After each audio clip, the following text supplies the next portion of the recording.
Suva baklava sastojci za suvu baklavu, 500 g kora za baklavu, 1 šolja susamovog ulja, 5-10 kašika šećera, 15-20 kašika mlevenih oraha, 1 šolja šećera u prahu.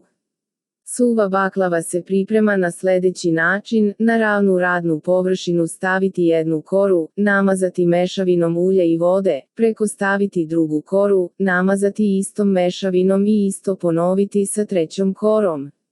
Na polovinu površina 3. kore, ravnomerno naneti mlevene orahe. Posuti šećerom i pažljivo urolati. Rolnu staviti u uljem namazan pleh za pečenje. Ponavljati postupak dok se ne utroši sav pripremljeni materijal.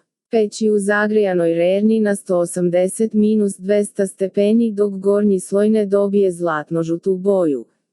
Izvaditi, prohladiti, iseći na komade i obilato uvaljati u šećer u prahu.